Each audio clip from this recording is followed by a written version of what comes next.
तो hey guys, अब बात करते हैं 2 मार्क्स के इंपॉर्टेंट क्वेश्चन की, जो कि बहुत इंपॉर्टेंटली आप लोगों के एग्जाम में देखने मिल सकते हैं।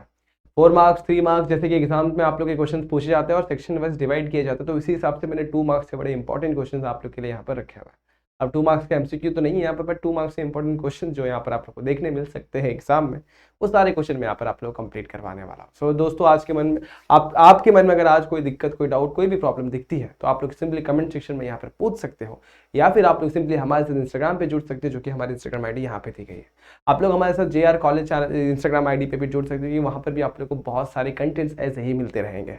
तो बच्चों, आज की इस वीडियो में बात करेंगे 2 मार्क्स के इंपॉर्टेंट क्वेश्चन। ओवरऑल मैथ्स 2 के अंदर जितने भी क्वेश्चन बनते हैं, बहुत सारे क्वेश्चन मैंने यहाँ पर लिए हुए, और आप अगर इतने क्वेश्चन कर लेते तो आप लोग का मैथ्स का मतलब मैं बोल सकता हूँ लगभग 80 to 90% मैथ्स 2 का, मैथ्स 1 का जो 2 मार्क्स से इंपॉर्टेंट क्वेश्चन बनता है वो क्लियर हो जाएगा। जो 10% जो बचते हैं, जो इधर उधर से पूछ लिए जाते हैं, वो आप लोग की शायद ना हो पाए, बट यहाँ पे इसके जैसे सिमिलर क्वेश्चंस आप लोग को मैं करवा दूंगा। तो आपके मन में कोई डाउट, कोई दिक्कत हो तो दोस्तों ये याद रखना, कमेंट सेक्शन जिंदाबाद। तो स्टार्ट करते हैं आज का वीडियो। तो कैसे हैं आप सभी लोग? I hope you are fine. तो मैंने सब स्वागत करता आप सभी का इस प्यारे से यूट्यूब चैनल यानी कि JR कॉलेज पर। स्टार्ट करते हैं क्वेश्चन के साथ। पहला क्वेश्चन आपके सामने ये रहा। अब ये क्वेश्चन जो कि आप लोग अगर करना चाहोगे, देखो मैं बताना चाहता हूँ, लॉजिक और मैट्रिसेस राहुल सर आपको बहुत अच्छे तरीके से पढ़ा चुके हैं, और आप लोग चाहे तो उस चैप्टर को आप लोग डायरेक्टली जाकर देख सकते हैं। दोनों चैप्टर को राहुल सर ने वन शॉट के अंदर एक ही वीडियो के अंदर कंप्लीट कराया हुआ, तो फटाफट से उस वीडियो को जाकर देख लेना, दोनों चैप्टर आपके कंप्लीट हो जाएंगे। बात करते हैं अगले इसकी। तो ये भी आप लोग का देखो, मैंने पहले बताया 2 चैप्टर, मतलब ये वाला पार्ट और ये वाला पार्ट, दोनों अच्छे तरीके से राहुल सर ने आपके कंप्लीट कराया। बात करता हूं मैं यहाँ पे 3rd चैप्टर, यानी कि आप लोग के सिंपल आप लोग चाहते हैं इन क्वेश्चन के स्क्रीनशॉट वगैरह ले ले फिलहाल के लिए, लेकिन दोस्तों क्वेश्चन एग्जैक्टली सेम नहीं पूछे जाते, क्वेश्चन में थोड़ा बहुत वेरिएशन होता है, तो आपको कंसेप्ट पता होना चाहिए। कंसेप्ट के लिए आप लोग इन क्वेश्चन को सॉल्व करें, और ऐसे ही क्वेश्चन आप लोग के एग्जाम में पूछे जा सकते हैं, तो इसके लिए क्लियर रखें, इस चीज को कैसे करना आपको पता होना चाहिए। अब बात करते हैं इस क्वेश्चन के साथ, चलते हैं फटाफट से देखते हैं ये क्वेश्चन क्या है और कैसे सॉल्व करना है। So in triangle ABC, if A equal to 18, B equal to 24 and C equal to 30, A B C की वैल्यू दी गई है। Find the value of sin A by 2। sin A by 2 की वैल्यू कैसे मिलेगी? सबसे पहली बात तो फॉर्मूला क्लिक होना चाहिए आपके दिमाग में कि sin A by 2 होता क्या है। तो अगर आप लोग को याद होगा sin A by 2 अगर सपोज आप लोग को निकालना है, तो वो होता है अंडर रूट के अंदर, आप यहाँ पर क्या होगा, तो यहाँ पर 2 ब्रैकेट्स बनाने हैं, और इस तरीके से यहाँ पे 2 टर्म्स और लिखना है। अब 2 ब्रैकेट्स में क्या है, तो यहाँ पर A है, तो साइन में क्या बोलता है, A को छोड़कर जो बच जाता है वो लिख दो, तो S माइनस बी और S माइनस सी लिख दो। अब इसको छोड़ो, बी और सी को नीचे लिख दो, समझा? इस तरीके से आप लोग साइन ऑफ A by 2 निकाल सकते हैं। अब यहाँ पे साइन ऑफ A by 2 ही पूछा है, सपोज कॉस A by 2 पूछा होता, उधर पे क्या कहते हैं, सेम यहाँ पर नीचे BC वैसे के वैसे ही होता, और ऊपर क्या होगा, तो ऊपर बस B और C को छोड़ के क्या बच जाता है, A बच जाता है, S माइनस ए लिख दो, लेकिन 2 टर्म्स होने चाहिए, तो एक S होता है, तो S इंटू एस माइनस ए और अपॉन में S माइनस अपॉन में BC। इस तरीके से आप लोग साइन ऑफ A by 2 निकाल सकते हैं। टैन क्या होता है, साइन अपॉन कॉस, साइन और कॉस को डिवाइड करोगे तो ये अपॉन में ये टर्म BC कैंसिल हो जाता है। वैसे अगर cos A निकालने बोलता है, सॉरी, वैसी तरीके से आप लोग को बाकी की वैल्यूज जैसे कि sin C by 2 निकालने बोलते तो अकॉर्डिंगली फॉर्मूले को चेंज कर लेना। सो पहली चीज जो आप लोग को फाइंड आउट करनी है, वो अपने देख लिया, फॉर्मूला लिख लिया, फॉर्मूले में क्या रिक्वायरमेंट है, रिक्वायरमेंट के हिसाब से आगे बढ़ो। तो सबसे पहली चीज आप लोग निकालोगे, सबसे पहले आप निकालोगे S कैसे नहीं मिलता है, A plus B plus C upon में 2 मिलता है, ठीक है। सो A अपने पास 18 है, B अपने पास 24 है, C अपने पास 30 है, तो लिख दो फटाफट से 18 24 प्लस 30, ठीक है। अगर मैं बात करूं तो इसका अगर 3 पार्ट में 2 से डिवाइड करना होता है, तो दिस इज व्हाट 24 72 का हाफ 36 होगा। चेक करते हैं एक बार 36 आ रहा है क्या। तो देखो यहाँ पर 18 इसको दिया, तो इधर पे हो जाएगा 48 में 24 ऐड कर देंगे तो 72, परफेक्ट, 72 अपॉन में 2 that will be equal to 36। तो S की वैल्यू आ जाएगी 36 यूनिट, लिख दो चाहिए तो, ठीक है, 36 यूनिट आ जाएगा। अब आगे बात करते हैं, ऐसा हो गया। फॉर्मूले में S माइनस बी और S माइनस सी की जरूरत है, तो उसे अलग से निकालो। S माइनस बी कितना हो जाएगा, 36 minus B is for 24 that will be equal to 12। Similarly S minus C निकाल लो, 36 माइनस कितना हो जाएगा 30 दैट इज 6। सो अभी इन वैल्यूज को मैं फॉर्मूले के अंदर पुट कर देता हूँ। अब आगे बढ़ते हैं। तो अब क्या क्या करना है, सिर्फ फॉर्मूले में पुट करना है, वैल्यूज आपके सामने होंगी। तो अब अपने को निकालना है sine of A by 2, values को पुट करता हूँ, बहुत इजीली मिल जाएगा। देखो यहाँ पर S माइनस बी की जो वैल्यू उसके ऊपर चलता है, तो S माइनस बी मेरे पास कितना है 12, तो यहाँ पर लिखता हूँ मैं 12। S माइनस सी मेरे पास कितना है बच्चों 6, तो यहाँ पर मैं लिख देता हूँ 6, और अपॉन में B इंटू सी है। सो B की वैल्यू कितनी है हमारे पास, B मेरे पास है बच्चों क्वेश्चन में 24 दिया गया है, और C मेरे पास कितना है बच्चों 30 दिया गया है। अब कैंसिल करने आप सभी को आता है, 12 1 जा 12 2 सा 6 1 जा 6 5 जा, सो आंसर है 1 अपॉन रूट 10 चलेगा। अब आगे क्या आप लोग को थोड़ा और सॉल्व करना है, तो ऊपर नीचे रैशनलाइज कर लो, तो √10 से रैशनलाइज कर लेना है, ऊपर मिलेगा √10, नीचे मिलेगा 10, तो दैट इज योर आंसर। तो साइन a/2 की वैल्यू कुछ इस तरीके से आती है। तो बच्चों बच्चे पूछ रहे हैं सर इसका यूनिट क्या है, तो बच्चों कभी भी याद रखना sine is a ratio, ratio कभी यूनिट नहीं आता है, इस तरीके से आप लोग का वैल्यू आ जाता है। तो होपफुली आप लोग को ये समझ में आ गया रहेगा, इसमें कोई डाउट, कोई दिक्कत, कोई भी प्रॉब्लम नहीं है। बात करते हैं इस क्वेश्चन की, फाइंड द सॉल्यूशन ऑफ, क्या फाइंड करना है, cos theta is equal to 1/2 का सॉल्यूशन फाइंड आउट करना है। सॉल्यूशन फाइंड आउट करना मतलब क्या, जहाँ पे थीटा की वैल्यू निकालनी होती, थीटा क्या होगा, जो अननोन होता है उसी की वैल्यू निकालनी होती है।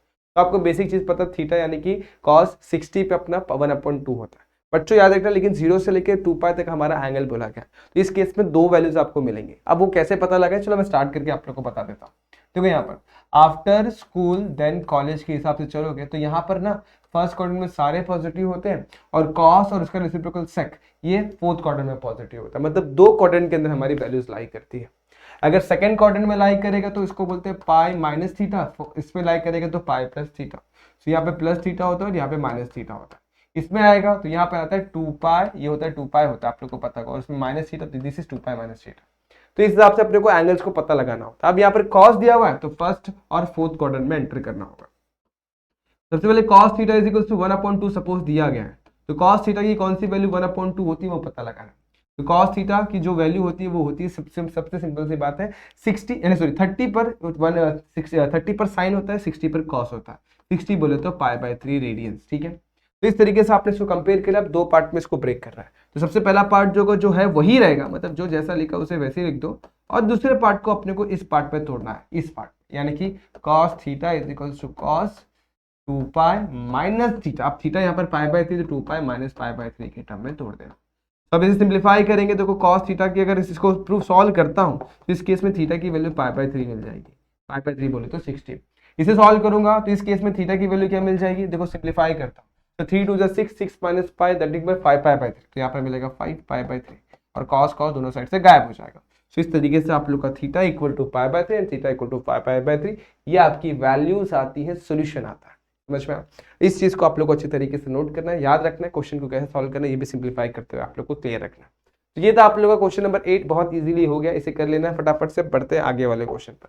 अब यहाँ पे चलते find the Cartesian coordinate of the point whose polar coordinates are √2, π/4। देखो कार्टेशियन कोऑर्डिनेट फाइंड आउट कर रहे होते हैं, कार्टेशियन कोऑर्डिनेट को अपन बोलते हैं x, y, ठीक है, ये हमें फाइंड आउट करना है, इसकी वैल्यू क्या होगी हमें पता नहीं, और हमारे को पोलर कोऑर्डिनेट दिया गया, सो पोलर कोऑर्डिनेट क्या है, √2, π/4 दिया गया, ठीक है। एग्जाम में ये क्वेश्चन पूछा जाता है और इस साल में हो सकता है पूछा जाए, तो इसे प्रैक्टिस जरूर करना, इसे लिखते हैं r, थीटा के साथ। हमें निकालना है x, तो x क्या होता है, मालूम x और y के लिए निकालना, x होता है r cos theta and y होता है r sin थीटा, याद रखना, भूलना मत। अगर भूल जाओ तो भी कोई दिक्कत नहीं, मैं आपको याद करा देता हूँ कैसे याद रखना है। क्योंकि यहाँ पर एक एंगल बनाने का थीटा, अब जो वर्टिकल वाला होता है y होता है, जो हॉरिजॉन्टल वाला होता है x होता है, ये होता है r। अब सिंपल से बात, अगर sin थीटा लगाऊंगा तो sin थीटा क्या होता है, y/r होता है, तो y क्या हो जाएगा, r sin थीटा। और cos थीटा की बात करूंगा तो क्या होता है, x/r, तो x की बात करूंगा तो x equal to r cos theta हो जाता है। बस वैल्यूज पुट करना है, r की वैल्यू √2 cos π/4, cos π/4 कितना होता है 1/√2, तो √2 इंटू 1/√2 कर देंगे, कैंसिल कैंसिल, x की वैल्यू 1 मिल जाती है। जैसे इसे सॉल्व किया वैसे इसे भी सॉल्व करो, यहाँ पे r लगाना भूल गया तो r sin, r की वैल्यू कितनी है √2, फटाफट से यहाँ पे √2 पुट कर देते, साइन कितना होगा π/4, साइन π/4 की वैल्यू कितनी होती है, अगेन सेम ही होती है, 1/√2 ही होते हैं, 45 पे 1/√2 होता है बराबर। सो y की वैल्यू 1 मिल गई। तो देयरफॉर हमारा कार्टेशियन कोऑर्डिनेट जो हमें मिलेगा, कार्टेशियन कोऑर्डिनेट जो हमें क्वेश्चन में फाइंड आउट करने बोला गया है, that is what coordinate, that is 1, 1। इस तरीके से आप लोग कार्टेशियन कोऑर्डिनेट मिल जाता है। तो होपफुली आप लोग को ये समझ में आ गया कि इसमें कोई प्रॉब्लम नहीं है। अगर ये क्लियर है तो अपन आगे बढ़ सकते हैं किस पे, इस वाले पार्ट पे, जो ये क्वेश्चन है, ये बहुत इजी क्वेश्चन है, अगर ये समझ में आए। अब देखो क्वेश्चन में कभी कभी कार्टेशियन दिया रहेगा, पोलर पूछा रहेगा, और पोलर दिया रहेगा तो कार्टेशियन पूछा रहेगा। इस केस में पोलर से कार्टेशियन निकला, सपोज कार्टेशियन दिया गया, मान लो कि x और y दिया गया, और आपको बोला है कि r और थीटा निकालना है, तो r क्या होता है आप लोग को पता है, r² equal to x² plus y² होता है, आप लोग को पता है। यहाँ से आप लोग r निकाल सकते हो √x² प्लस y²। और थीटा कैसे निकालोगे, थीटा होता है tan इनवर्स ऑफ y/x, क्या होता है tan इनवर्स ऑफ y/x। अब ये y और x के ऊपर डिपेंड करता है हमारे कौन से कोऑर्डिनेट में जा रहा है। सपोज x की वैल्यू नेगेटिव और y की वैल्यू भी नेगेटिव तो थर्ड क्वाड्रेंट में होगा, x की वैल्यू पॉजिटिव और y की वैल्यू नेगेटिव फोर्थ क्वाड्रेंट होगा, x नेगेटिव y पॉजिटिव तो सेकंड क्वाड्रेंट होगा। तो अगर सेकंड क्वाड्रेंट में हमारा ये वैल्यू लाई कर रहा है तो फर्स्ट क्वाड्रेंट में डायरेक्टली ये लिखना है, सेकंड क्वाड्रेंट में अगर आप लोग जाओगे सेकंड क्वाड्रेंट में तो यहाँ पर बस पाई माइनस कर देना है tan inverse of y by x। Third quadrant में जाएगा तो यहाँ पर पाई प्लस कर देना है, फोर्थ क्वाड्रेंट में जाएगा तो 2 पाई माइनस कर देना है। इस तरीके से आप लोग ये वैल्यूज को याद रखना। तो ये r कॉमा थीटा से आप लोग x कॉमा y से r कॉमा थीटा भी निकाल सकते हो। अब इस क्वेश्चन पे आ जाओ, इसे प्रूव करना है कि अगर ये हमें बोला हुआ है दिस जो टर्म है equal to a square minus b square के बराबर होता है। तो अपन स्टार्ट कहां से करेंगे बच्चों, ऑब्वियसली एलएचएस से ही स्टार्ट करने वाले हैं, that is ac cos b minus bc cos a, इस तरीके से दिया गया। सो सिंपल सी बात है, हम लोग को कुछ दिख रहा नहीं तो अपन क्या इस्तेमाल करेंगे, जो दिया हुआ है cos b और cos a की वैल्यू। तो cos b अगर आप लोग को नहीं पता तो मैं याद करा देता हूं, कैसे याद रखना है, देखो यहाँ पर इसको पहले रेशियो में लिख देना है, सेम इधर पे भी रेशियो में लिख देना। अब b है ना, तो b क्या बोलता है भाई, सबसे पहले आप लोग मेरे को छोड़ के जो बचता है वो लिख दो, तो a स्क्वायर, यहाँ पे s लिखते हैं गलती से मैंने ac लिखना है यहाँ पर, ठीक है यहाँ पर ac लिख दो। हाँ तो जो बच गया वो लिख दो, तो a b के अलावा क्या बचता है a और c, तो a और c लिख दो, तो a square plus c square हो गया, माइनस में b स्क्वायर लिख दो। अब जो प्लस में था उसको नीचे लिख दो। सेम यहाँ पर भी a छोड़ के क्या बच जाता है b square plus c square, क्या नहीं नेगेटिव में है तो नेगेटिव में a स्क्वायर, और ये दोनों पॉजिटिव वाले नीचे आ जाएंगे 2 टाइम्स करके। इतना समझ में। अब आप लोग देख सकते हो यहाँ से AC कैंसिल होगा, यहाँ से BC कैंसिल होगा, और माइनस साइन का ध्यान रखते हो अगर आप लोग सॉल्व करोगे ना तो आपकी टर्म्स बहुत ही प्रॉपरली हो जाएंगे। यहाँ मिलेगा a square plus c square minus b square, minus का ध्यान रखूंगा तो minus b square minus c square plus a square हो जाएगा, ठीक है। और अपॉन में 2 भूला नहीं, दोनों का बेस सेम है, बेस में दोनों के बेस में क्या है 2 है, तो 2 लिख दिया। अब देखो कुछ चीजें कैंसिल होंगी, जैसे यहाँ से a स्क्वायर चला जाएगा, सॉरी c स्क्वायर चला जाएगा, तो now a square plus a square 2a square minus b square 2b square, दोनों के ऊपर से 2 कॉमन निकाल के कैंसिल करेंगे, so minus a square minus b square is the answer, that is your RHS। तो यही तो प्रूफ करना है, देखो वहां पर, समझा। तो ये भी इजी क्वेश्चन, प्यारा आसान सा क्वेश्चन, इसे देख लेना, अच्छी तरीके से किया जा सकता है। अब बात करते हैं इस क्वेश्चन की, फाइंड कि the sum of the slope of the line represented by x square plus kxy minus 3y square is 0 is twice their product. अब ये बहुत इजी क्वेश्चन है, बच्चे से कॉम्प्लिकेटेड बना देते हैं। देखो यहाँ पर जो क्वेश्चन को रीड करो, sum of the slope of the line represented by, सबसे लाइन क्या दिया वो देख लो, x square plus kxy minus 3y square equal to 0 दिया गया। अब इसका क्या बोला, सम ऑफ द स्लोप है ना, ट्वाइस इट्स प्रोडक्ट, वो क्वेश्चन में दिया गया। मतलब सम ऑफ स्लोप को अपन किससे लिखते पता है आप लोग को, उसे लिखा जाता है m1 प्लस m2 से। तो क्वेश्चन में क्या बोला, m1 प्लस m2 जो है वो 2 टाइम्स m1 डॉट m2 है, ये क्वेश्चन में गिवन कंडीशन दी गई है। तो हमें क्या चाहिए होगा, m1 प्लस m2, और क्या चाहिए होगा m1 डॉट m2। सो m1 प्लस m2 मिलता है कैसे, तो उसका फॉर्मूला होता है m1 plus m2 is equals to what, 2h by b, और m1 dot m2 is equals to minus 2h by b, m1 dot m2 is equals to a by b। इस तरीके से आप लोगों को याद रखना, ठीक है। m1 प्लस m2 जो होता है वो क्या होता है 2h बाई b, क्या होता है बच्चों m1 plus m2, m1 plus m2 क्या होता है, तो वो होता है minus 2h by B, m1 dot m2 क्या होता है a बाई बी होता है, ठीक है। ये चीज आप लोग को ध्यान में रखना है, और इसी तरीके से आप लोग को ये क्वेश्चन को भी सॉल्व करना है। अब आप लोग को m1 m2 मिले हैं कहाँ से, ठीक है, कहाँ से मिलेगा, बहुत ईजी है, बहुत इजी, बहुत ज्यादा इजी है बच्चों, ठीक है। तो यहाँ पर बस आप लोगों ने इसको कंपेयर करना होगा। तो इसे कंपेयर करूंगा, सबसे पहली बात ax square plus 2hxy plus by square के साथ, और जैसे ही मैं कंपेयर करता हूँ ना बच्चों, तो a की वैल्यू मिलती है 1, 2h की वैल्यू मिलती है k, यानी कि h हो जाएगा k अपॉन 2, और सिंपल सी बात है b की वैल्यू मिल जाती है -3। बस इधर पे आप लोग को ये सारी वैल्यूज को पुट कर देना, तो मैंने इसलिए तो जगह रखी थी यहाँ पे ताकि मैं वैल्यूज को पुट कर सकूं। सो माइनस 2h, अब देखो 2h मतलब h की वैल्यू हमारे पास कितनी k अपॉन 2, और b की वैल्यू मेरे पास कितनी है -3। तो अब मैं करूंगा क्या मालूम है, माइनस माइनस को पहले तो कैंसिल कर दूंगा, और यहाँ से 2 और 2 को भी कैंसिल कर दूंगा। सो आंसर कितना मिलेगा, 2k अपॉन में 3 मिल जाएगा, सॉरी 2k तो क्या 2 कैंसिल कर दिया ना मैंने। तो यहाँ पर क्या मिलेगा बच्चों, देखो 2 यहाँ से कैंसिल कर दे रहा हूँ, ये 2 कैंसिल हो जाएगा, माइनस माइनस कैंसिल, तो ऊपर बचा k नीचे बचा 3, तो k अपॉन 3 हो जाएगा। m1 डॉट m2 जो होता है वो a बाई b होता है, तो a is what 1 and b is what -3, so 1 upon में -3, ये आ जाएगा m1 डॉट m2 की वैल्यू। ये भी आप लोग को मिल गया। बस ये दोनों वैल्यू जो मिली ना, आप लोग को यहाँ पर जो कंडीशन में दी गई है ना, उसमें पुट कर देना है।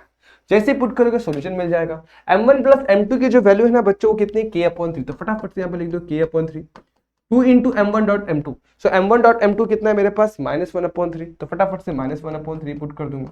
अब करना क्या, दोनों के बेस से 3 और 3 कैंसिल करता हूँ, यहाँ बचेगा k, और 2 को -1 से मल्टीप्लाई कर दूंगा, -2 मिल जाएगा। तो इस तरीके से हम लोग को k की वैल्यू -2 मिल जाती है।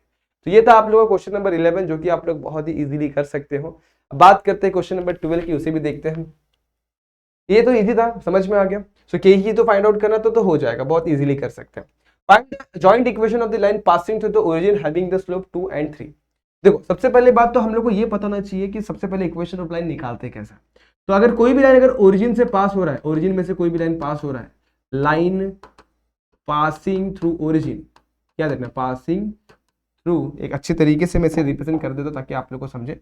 So line passing through origin, origin जो होता है उसका इक्वेशन कुछ इस फॉर्मेट में होता है, y इक्वल टू mx के फॉर्मेट में होता है, उसमें c होता ही नहीं है। y equal to mx plus c आपका स्टैंडर्ड इक्वेशन ऑफ लाइन होता है, जिसमें c होगा ही नहीं क्योंकि x y अपना इंटरसेप्ट है ही नहीं, क्योंकि ओरिजिन में से पास हो रहा है, तो ये फॉर्मेट होता है।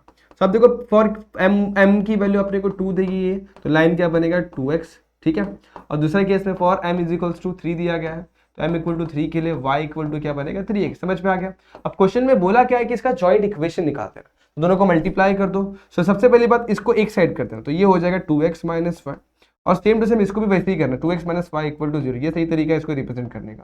सेम इसे भी 3x minus y equal to 0 के फॉरवर्ड में लेके जाना है, दोनों को मल्टीप्लाई कर दो। देयरफॉर जॉइंट इक्वेशन जो होगा दोनों का मल्टीप्लिकेशन होगा। इसे मल्टीप्लाई करूंगा 2x माइनस वाई जो कि मल्टीप्लाई हो जाएगा 3x माइनस वाई के साथ।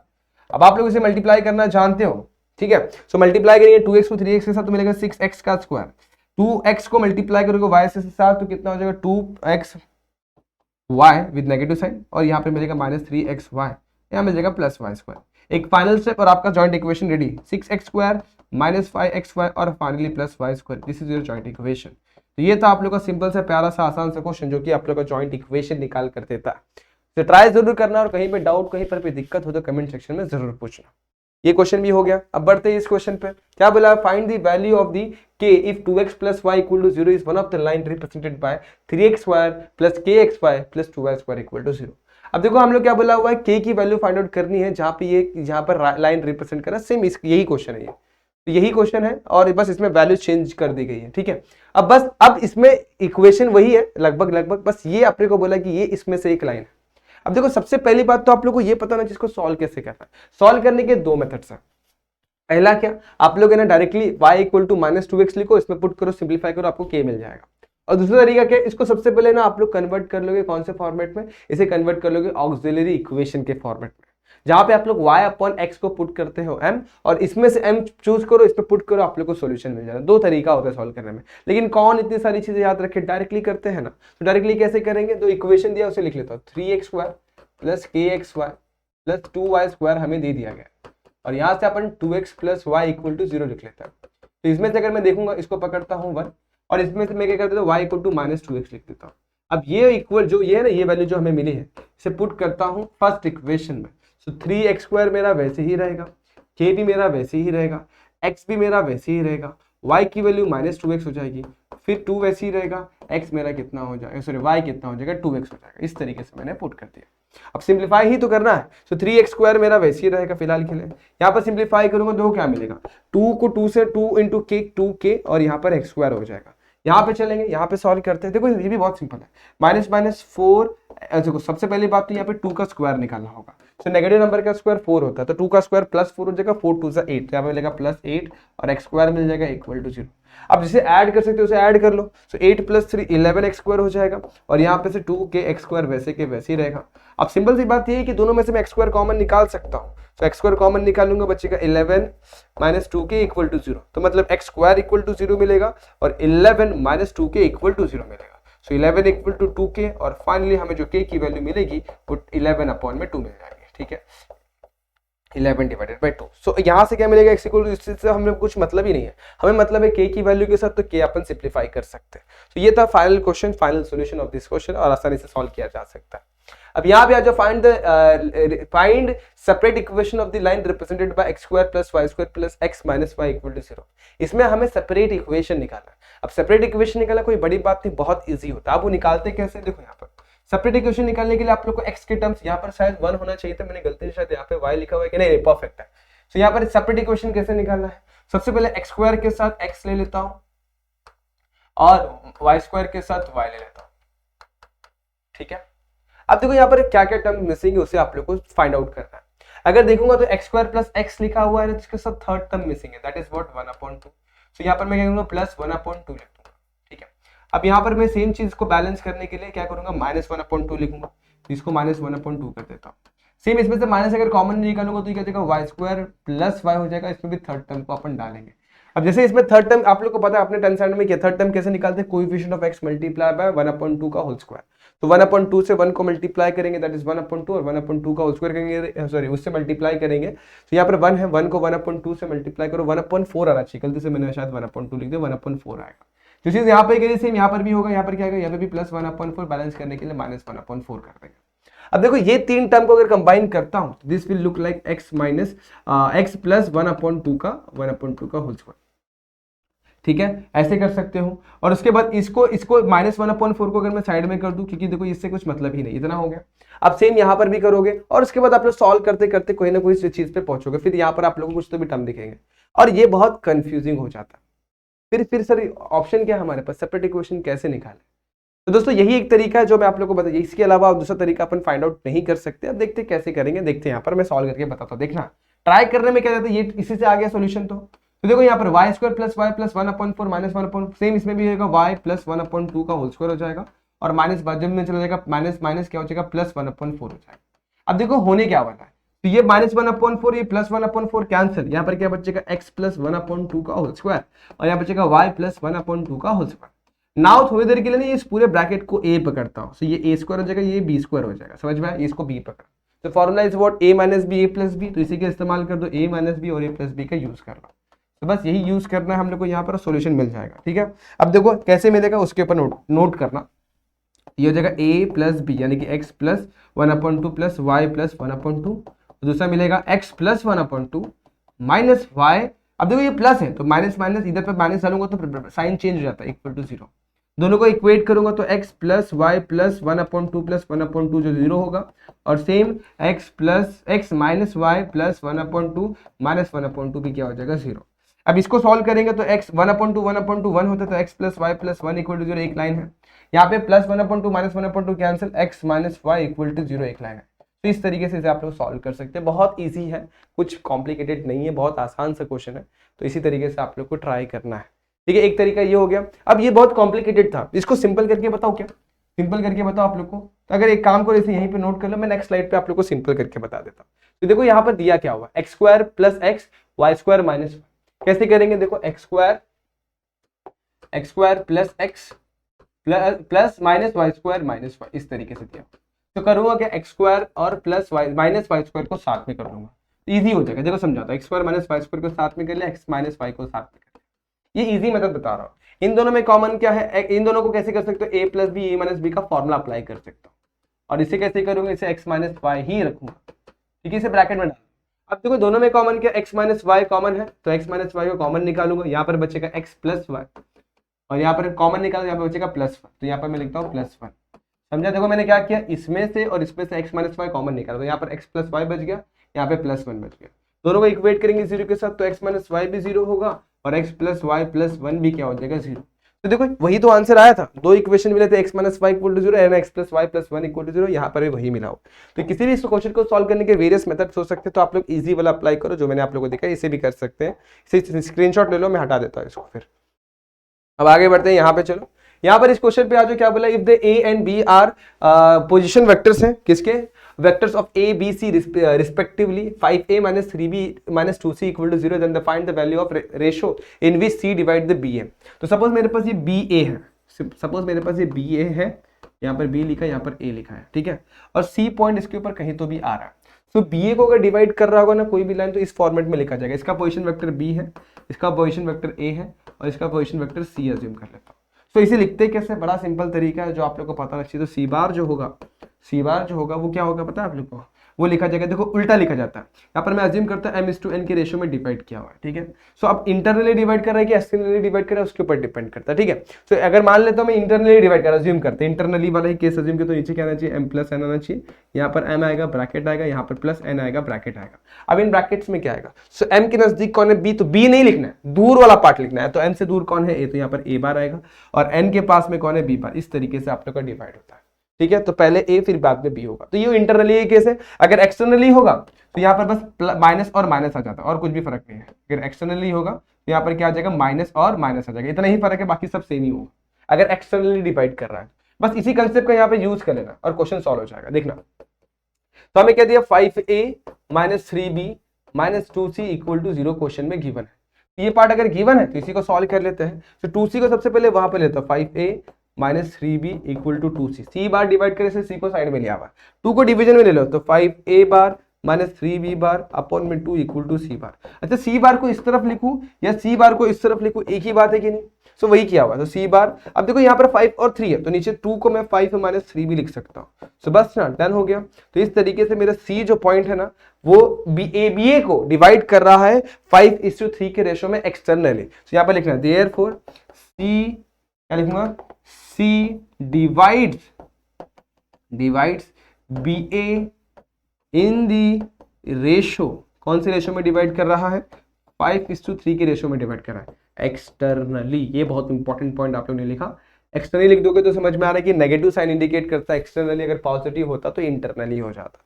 इस पॉइंट को ध्यान रखना, एग्जाम में 2 मार्क्स का इजी क्वेश्चन है, कर लेंगे। अब इस क्वेश्चन में आज क्या बोला, show that the point A B C are collinear. So collinear का फंडा याद रखना, जब भी 2 लाइन है, मान लो कि ए बी है और वैसे 3 पॉइंट्स हैं, तीनों पॉइंट कोलिनियर एक लाइन के अंदर है, तो क्या करने का मालूम है, इसे देखने अज्यूम करने का ए बी सी कोलिनियर में आ रहा है। अब कोलिनियर का मतलब क्या होता है, मैं ए बी की वैल्यू निकालूंगा और बी सी की वैल्यू निकालूंगा। अगर ए बी और बी सी में एक लीनियर कॉम्बिनेशन में से रिप्रेजेंट किया जा सकता है, दैट मींस ये कोलिनियर है। अब लीनियर कॉम्बिनेशन होता क्या है, अज्यूम करो ए बी को मैं 2 टाइम्स बी सी लिख देता हूँ, तो ये भी मेरा कोलिनियर हो सकता है। सो अगर मैं 2 टाइम लिख रहा हूँ या 3 टाइम लिख रहा हूँ या कोई भी समथिंग, कोई भी कांस्टेंट मल्टीप्लाई में बीसी लिख दे रहा हूँ, कोई भी कांस्टेंट मल्टीप्लाई में बीसी लिख दे रहा हूँ, तो इसको बोलते हैं लीनियर कॉम्बिनेशन। और लीनियर कॉम्बिनेशन में लिख सकते हो, मतलब वो क्या है, कोलिनियर है। सो वही चीज करनी, सबसे पहले आप लोग को ए बी निकालना हो, तो ए बी कैसे निकालेंगे, वो होता है बी बार माइनस ए बार। अब बी बार कैसे मिलेगा, देखो जो भी आप लोग के पॉइंट्स है उसके पोजीशन वेक्टर्स निकाले जा सकते हैं। तो ए बार जो होगा वो आएगा 4i plus 5j plus 2k होगा। वैसे ही बी बार जो होगा 3i plus 2j plus 4k होगा। वैसे ही सी बार जो होगा वो 5i plus 8j plus 0k होगा। इस तरीके से आप लोग को ए बी सी के पोजीशन वेक्टर्स लिख देना। इतना लिखने के बाद सबसे पहले आप लोग ए बी बार निकालोगे, तो b माइनस ए यानी 3 माइनस 4 करोगे तो माइनस i मिलेगा, समझ में आ रहा है। 5 और 3 माइनस 2 माइनस 5 करोगे तो माइनस 3 मिलेगा, और 4 माइनस 2 करोगे तो 2j मिल जाएगा। इस तरीके से 2k मिल जाएगा। तो क्या किया आपने, देखो फिर से 3 माइनस 4 किया तो माइनस 1, 2 माइनस 5 किया तो माइनस 3, और 4 माइनस 2 किया तो 2 मिल जाएगा। तो इस तरीके से ए बी बार मिल जाएगा। ए बी बार इसे निकाला तो आप लोग बी सी बार निकालो या फिर ए सी बार निकालो, दोनों में से कोई एक ही चीज निकालना। तो मैं निकालता हूँ बी सी बार निकाल लेता हूँ। अब बी सी बार कैसे मिलेगा, सी माइनस बी बार। तो सी की वैल्यू कितनी, देखो यहाँ पर 5 माइनस 3 करोगे तो मिलेगा 2, तो यहाँ पर मिलेगा 2i। वैसे ही 8 माइनस 2 करोगे तो कितना मिलेगा 6, तो यहाँ पर लिखोगे आप लोग 6j प्लस में, और 0 माइनस 4 करोगे तो मिलेगा माइनस 4k बार। ठीक है, यहाँ तक 0 माइनस 4 कितना था, माइनस 4k। अब जरा नोटिस करना, ये बी सी बार हो गया, ठीक है।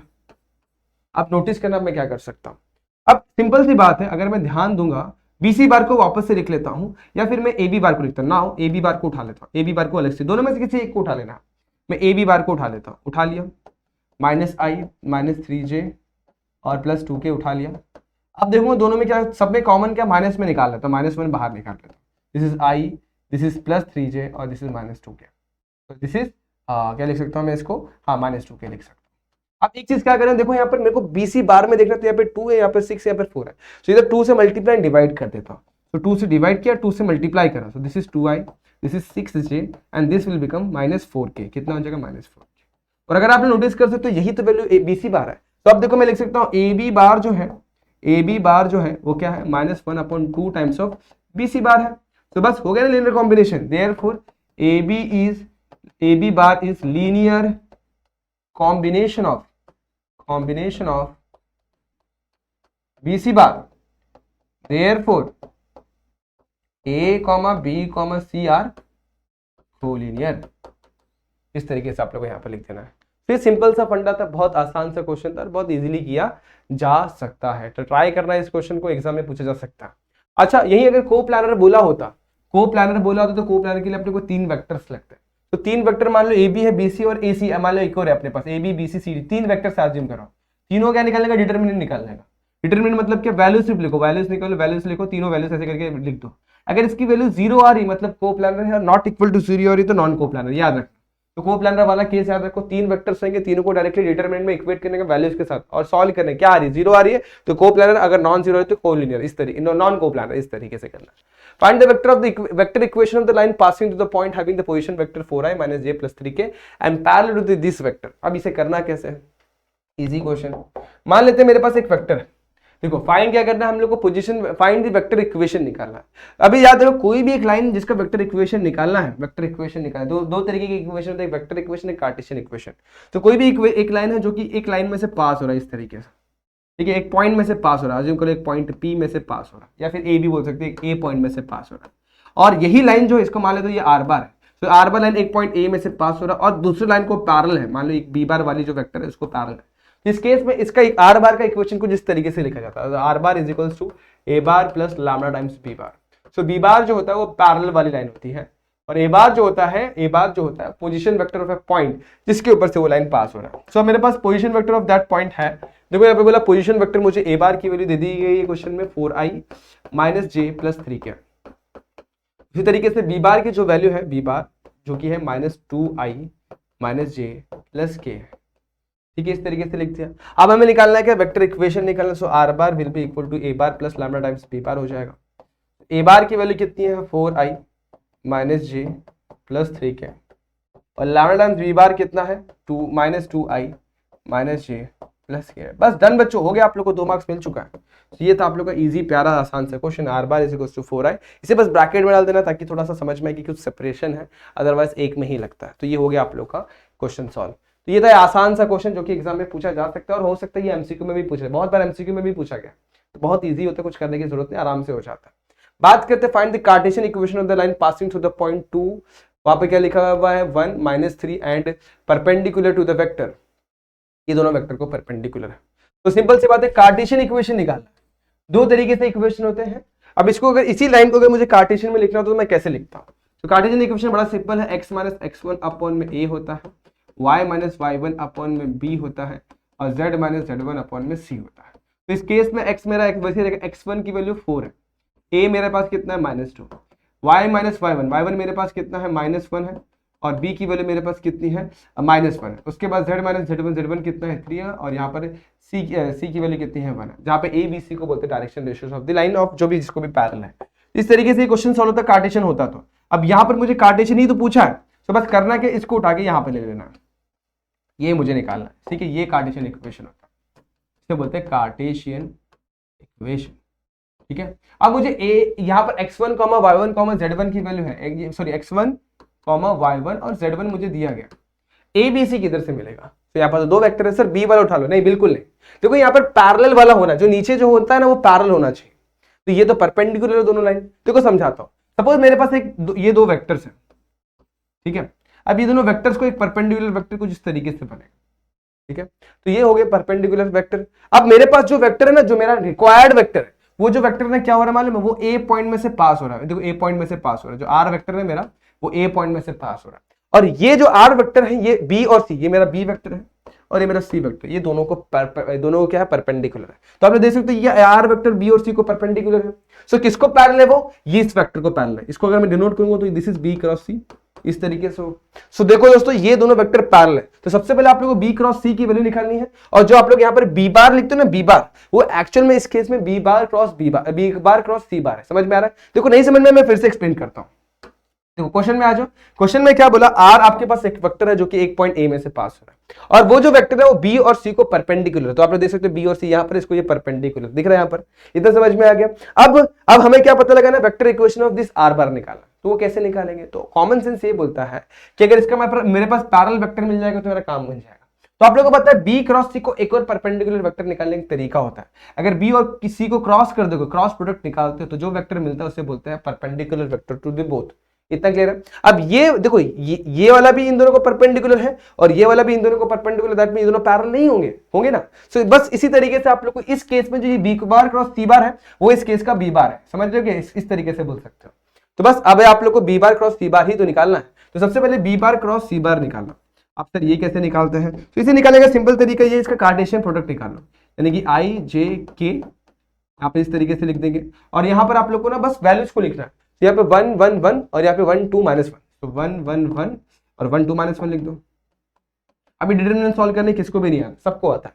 तो 1 को उठाया, मतलब I को उठाया, 1 इंटू -1 -1, 2 इंटू 1 -2 हो जाएगा, माइनस जे 1 इंटू -1 1 इंटू 1 -1, ठीक है, प्लस के 2 1 ज़ा 2 1 इंटू 1, इस तरीके से लिख दिया। सिंप्लीफाई करेंगे तो -3i होगा, सिंप्लीफाई करेंगे तो +2j होगा, और सिंप्लीफाई कर देंगे तो +k हो जाएगा। तो इस तरीके से b बार क्रॉस c बार मिल गया। इसको एक नया वेक्टर का नाम लिख देता, मान लो इसका नाम है d बार, इस तरीके से आपने निकाल लिया, ये मिल गया हमें d बार की वैल्यू। अब r बार जो है वो d बार को पैरेलल है, ये मेरा d बार है, d बार को पैरेलल। तो बस कार्टेशियन इक्वेशन को इस तरीके से दिया जाएगा, x माइनस x1, x1 की वैल्यू कितनी है 2 अपॉन में a की वैल्यू कितनी है -3, equal to y minus y1, y1 की वैल्यू कितनी है मेरे पास 1, और यहाँ पर नीचे इसकी वैल्यू कितनी है बच्चों, b की वैल्यू कितनी मेरे पास 2 है। वैसे z माइनस z1 मेरे पास कितना है -3, ब्रैकेट में लिख देता हूँ, और इसकी वैल्यू कितनी है 1। बस यही आप लोग का सोल्यूशन, ये आप लोग का कार्टेशियन इक्वेशन मिलता है। तो बस ये बात अगर समझ में आ गई, b बार क्रॉस c बार r बार को पैरेलल है, बस वही तो केस यहाँ पर अप्लाई करना, बाकी सॉल्व हो जाता है। तो ये था one of the easiest question, आराम से किया जा सकता है, करना ट्राई, नहीं समझेगा तो नेक्स्ट क्वेश्चन में आप लोग, नेक्स्ट लाइव सेशन में आप लोग मुझे पूछ सकते हो। यहाँ पे आ जाओ। एग्जाम का one of the favourite question जो बनता है वो 2 मार्क्स के ज्यादातर है ना, डिफरेंशिएशन चैप्टर में से बनते हैं। डिफरेंशिएशन वाले क्वेश्चन जरूर ट्राई करना 2 मार्क्स के लिए।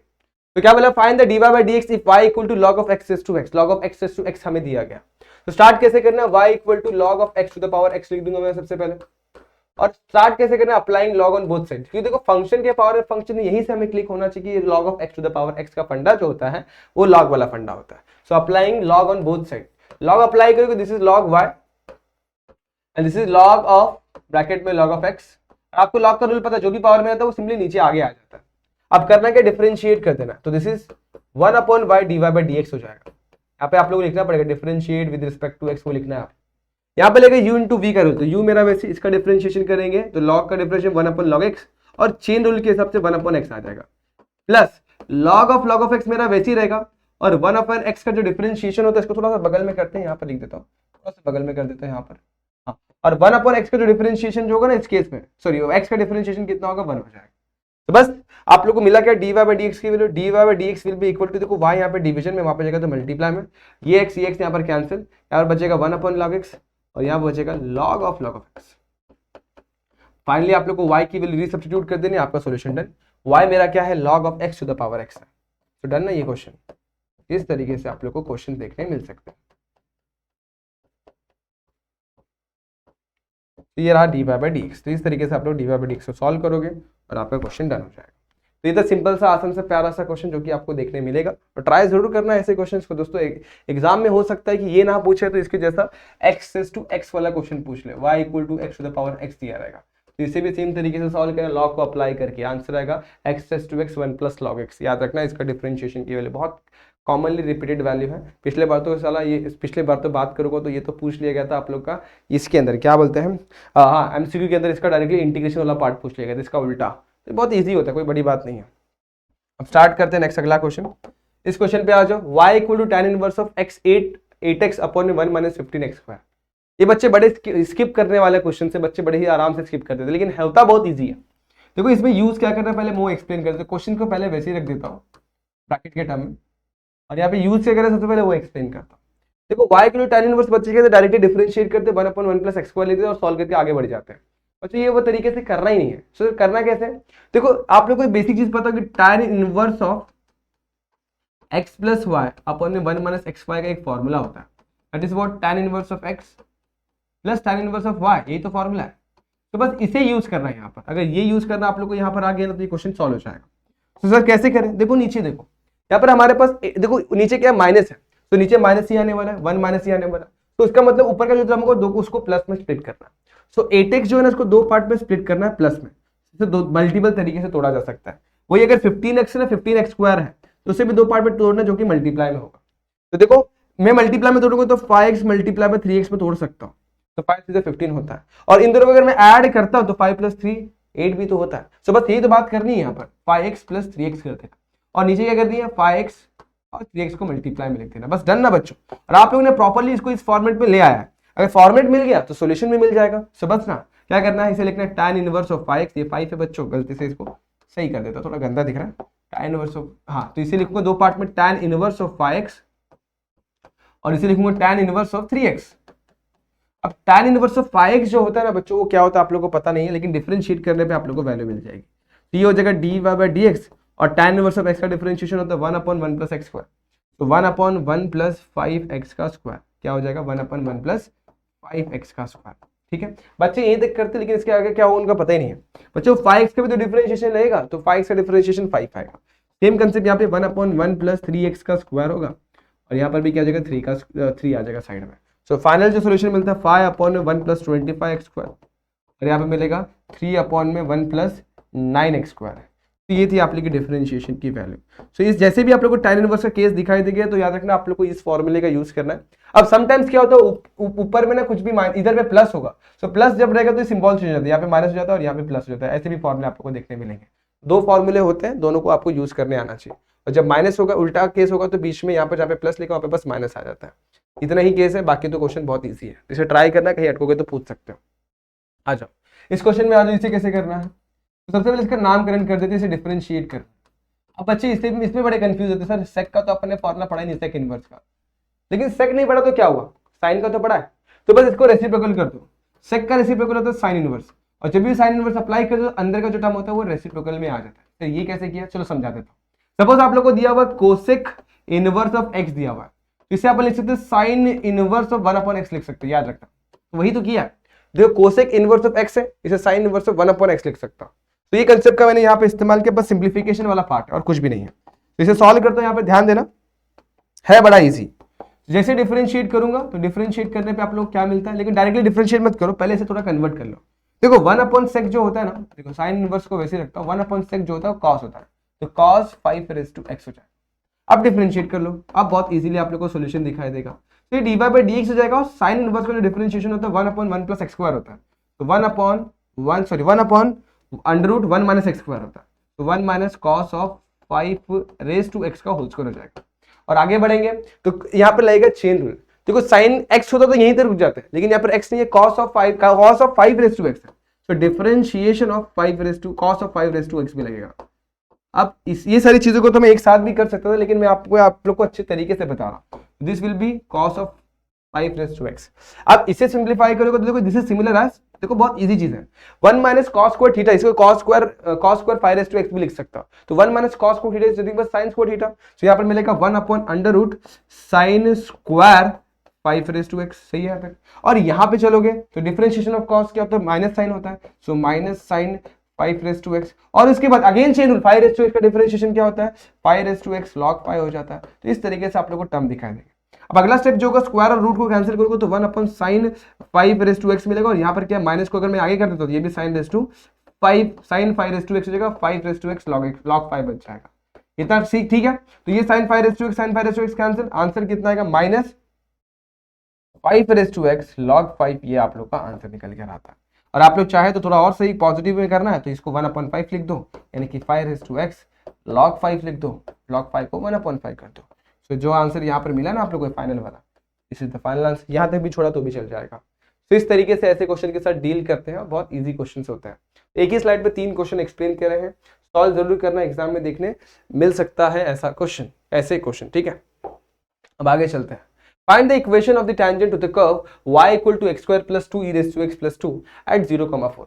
याद रखना जब भी टेंजेंट का इक्वेशन निकालने बोलेगा तो आप लोग को स्लोप पॉइंट फॉर्म याद होना चाहिए। Slope point form, slope point form होता क्या है, तो वो होता है सिंपल सी बात है mx - x1, और यहाँ पर होता है y - y1। तो यहाँ पर आप लोग देख सकते हैं, यहाँ पर मेरे पास है ना x1 y1 की वैल्यू क्वेश्चन में दी रहती है, 0,4 दे दी गई है। तो 0,4 is nothing but x1, y1। तो मेरे पास मिसिंग क्या है, स्लोप मिसिंग है। अब स्लोप मिलता है कैसे, तो चलो इसको मैं सबसे पहले mx - x1 की वैल्यू पुट कर देता हूँ, दैट इज 4, 0,4, तो y - 4 ऐसे पुट करके रख देता हूँ। ये जगह mx y - 4 हो जाएगा। अब इसे पकड़ता इक्वेशन नंबर 1 पकड़ लेता हूं। अब मिसिंग जो है की है स्लोप है, तो स्लोप कैसे मिलेगा, जो भी इक्वेशन दिया है ना कर्व का उसको डिफरेंशिएट कर देना। तो सबसे पहले y लिख लेता हूं, y = x² + 2e⁻x + 2, और जरा इसको डिफरेंशिएट करते हैं, देखो कैसे मिलेगा। Differentiate with respect to x मार दो, तो ये हो जाएगा dy/dx, x² का डिफरेंशिएशन होता है 2x 2 e raise to x में 2 ही बचेगा और ई रेस टू एक्स ही बचेगा। ई रेस टू एक्स बोलता है मेरा कोई घंटा कुछ नहीं उखाड़ सकता, तो यहाँ पर 2 ई रेस टू एक्स भाई बोलता है मैं तो वैसे ही रहूंगा, और 2 का डिफरेंशिएशन हो जाता है 0। अब प्यारो ध्यान देना कि यहाँ पर हम लोग को पॉइंट दिया 0,4, सो पुट करता हूँ उसमें x इक्वल टू 0 और y इक्वल टू 4 पुट करता हूँ। सो dy बाई डी एक्स जो एट x इक्वल टू 0,4 मिल रहा है, मतलब जो भी पॉइंट मिल रहा है, तो 2 into 0 plus 2 e raise to 0 मिल जाएगा। अब इसे सिंप्लीफाई करेंगे, e raise to 0 is nothing but 1, तो यहाँ पर मिलेगा 2 0 0 0 और यहाँ पर मिलेगा 2 इंटू 1, सो आंसर मिल जाएगा हमें फाइनली 2 मिल जाएगा।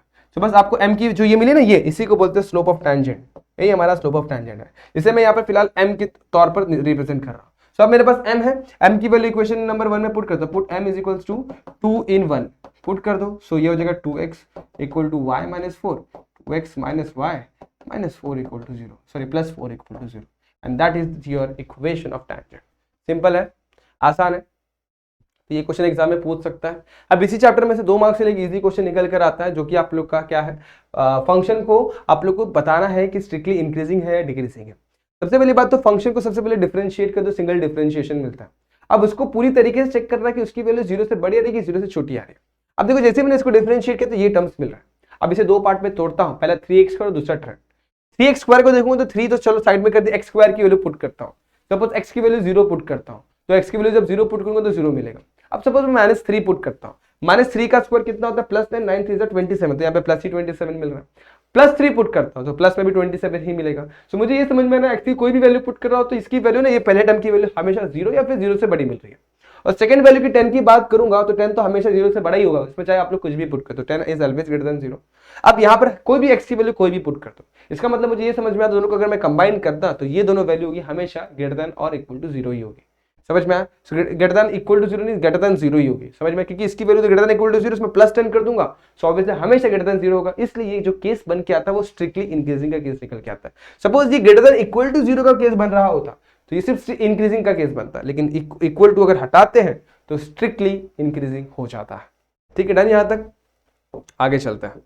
अगला क्वेश्चन ये है कि इसे इवैल्यूएट करना है। देखो ये क्वेश्चन है ना 2025 में ही पूछा गया था, मैंने यही क्वेश्चन 2024 में बताया था, सेम क्वेश्चन, और 25 में ये क्वेश्चन पूछ लिया गया था। तो करना कैसे है, बड़ा सिंपल होता है, बस यहाँ पे प्लस माइनस का चेंज कर दिया जाता है एग्जाम में, वही तो दिक्कत है। और एग्जाम में बच्चे क्वेश्चन देख के डर जाते हैं। डरना बिल्कुल भी नहीं, सबसे पहला काम x स्क्वायर को भाई सबसे अकेले रखना है, उसके साथ कोई भी नहीं होना चाहिए, अदरवाइज वो सॉल्व नहीं होता प्रॉपर्ली, बच्चे गड़बड़ करके आते हैं। तो x स्क्वायर को अकेला करने के लिए सबसे पहले मैं 9 कॉमन निकाल, 9 जैसे कॉमन निकालोगे तो यहाँ पर तो x स्क्वायर अकेला हो जाएगा, बट यहाँ पर तो 9 था ही नहीं, जिसके पास 9 था नहीं, उसके नीचे 9 डिनोमीटर में आ जाता है।